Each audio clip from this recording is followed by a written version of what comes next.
Hello guys, आपका स्वागत है हमारे यूट्यूब चैनल में।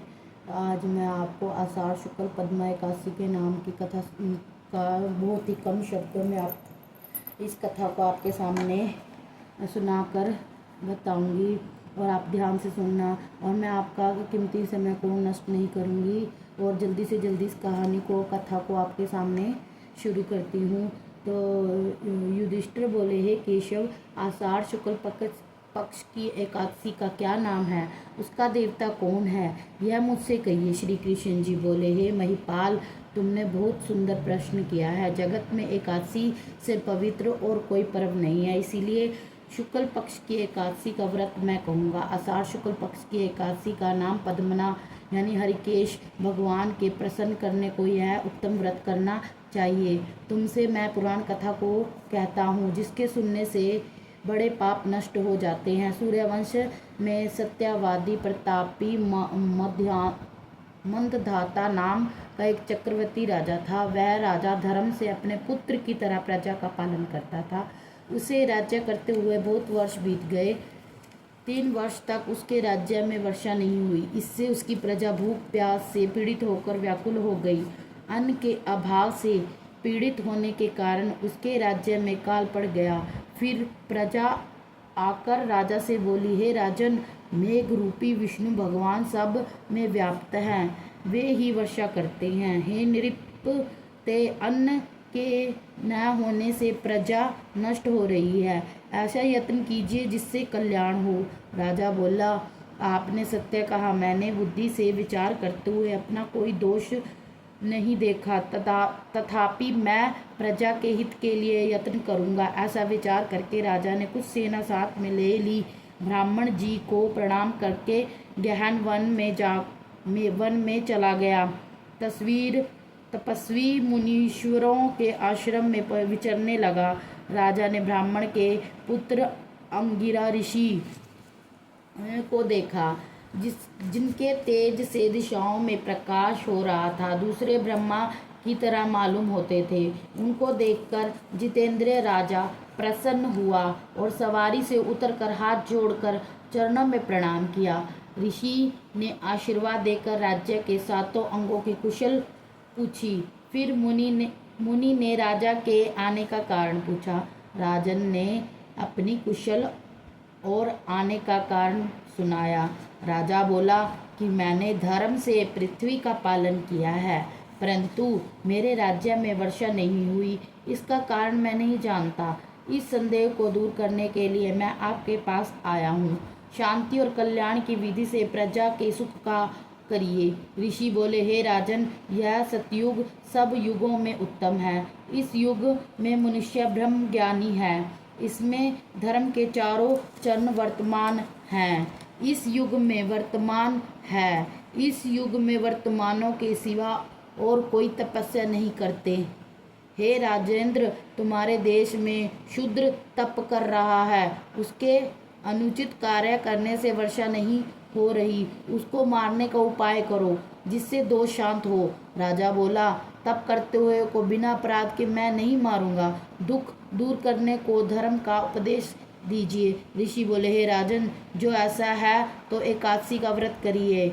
आषाढ़ के शुक्ल पक्ष में पद्मा नाम की प्रसिद्ध एकादशी है। इसके व्रत के प्रभाव से निश्चय ही वर्षा होगी। यह सब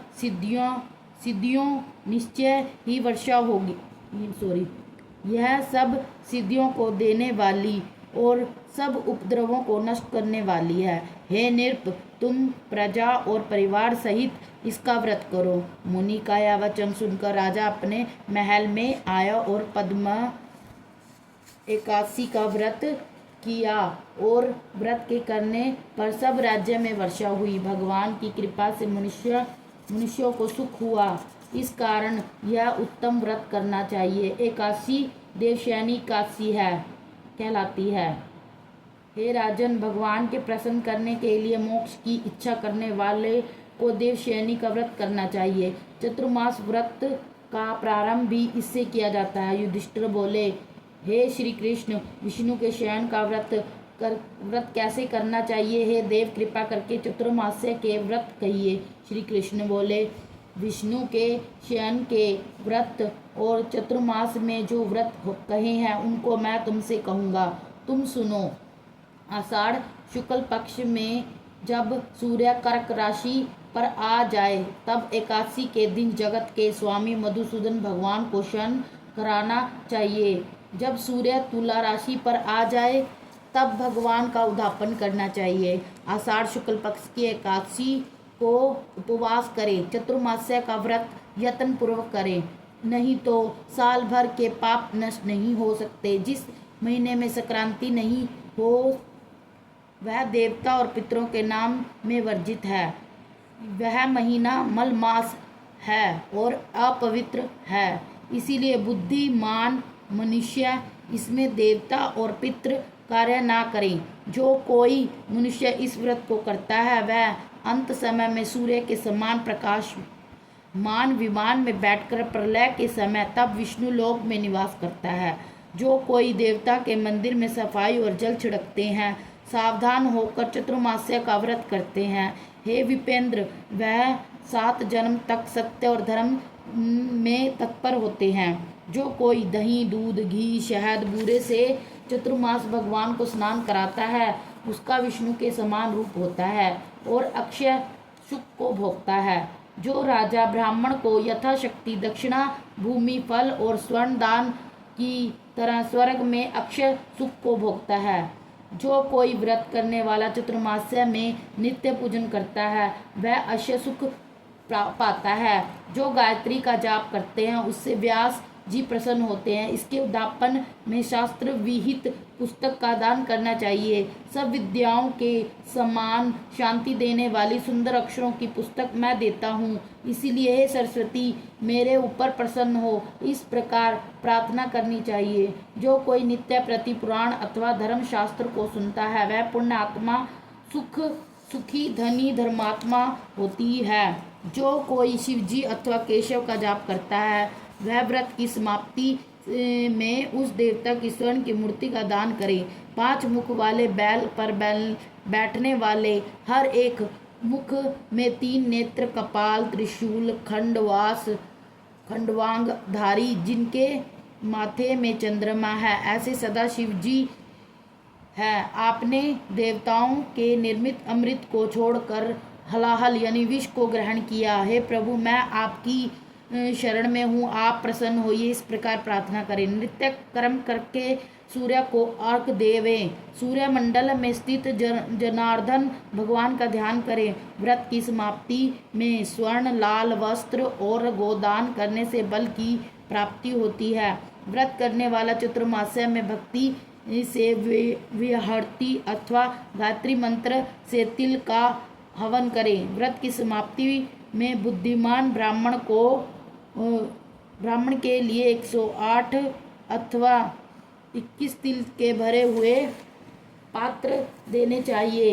वह कायिक वाचिक मानसिक सब पापों से छूट जाता है, उसको रोग नहीं होता और उत्तम संतान होती है। हे देव हे जगन्नाथ मैं तिल का पात्र दान करूँगा, मेरे पाप को नष्ट करिए, इस प्रकार प्रार्थना करे। जो सावधान होकर चतुर्मास्य में अन्न को होम करे तो व्रत की समाप्ति में वस्त्र और स्वर्ण घी का कलश दान करना चाहिए। ऐसा करने ब्रह्मा समान हो जाता है। जो कोई पीपल की सेवा करके समाप्ति में वस्त्र का दान करता है वह सब पापों से छूटकर विष्णु का भक्त होता है। जो तुलसी धारण करती है उसके सब पाप दूर हो जाते हैं और विष्णु लोक को प्राप्त होता है। हे पांडव व्रत की समाप्ति में उसे ब्राह्मण भोजन कराने चाहिए। देवशयनी होने पर दूब को प्रातः काल माथे पर धारण करके लक्ष्मीनाथ के प्रसन्न को यह मंत्र पढ़े। हे ध्रुवे तू अमृत से पैदा हुई है,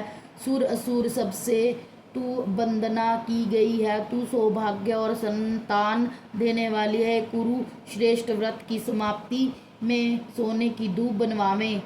उस दूब के अग्रभाग और पत्ते बनवाकर वस्त्र और दक्षिणा समेत ब्राह्मण को दान करें। इस प्रकार जो सावधानी से चातुर्मास का व्रत करता है उसको दुख और रोग का भय नहीं होता है और पापों से छूटकर सब आनंद को भोगकर स्वर्ग लोक में सुख भोगता है। जो कोई केशव अथवा शिव के सामने नृत्य कीर्तन करता है उसको जागरण का फल मिलता है। व्रती को सुंदर बजने वाला घंटा देवता के निर्मित दान करना चाहिए और प्रार्थना करनी चाहिए कि हे सरस्वती, हे सुंदर मुखी, मेरे अध्ययन में जो मूर्खता हुई है उसको दूर कर, तू घंटा के शब्द से प्रसन्न हो। व्रत की समाप्ति में 2 अथवा 1 दूध की गो देनी चाहिए। हे राजेंद्र, जो शक्ति नहीं हो तो वस्त्र देने चाहिए। जो कोई पितरों की भक्ति करता है वह अखंड सुख को पाता है।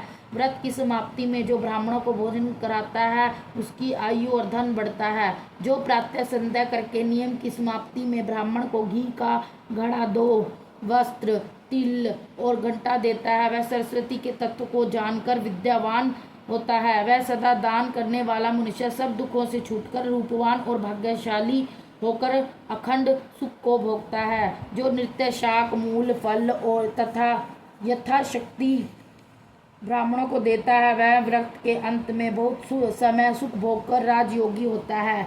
जैसे शाक मनुष्यों को तृप्त कारक है उसी तरह सब देवताओं को भी प्रिय है।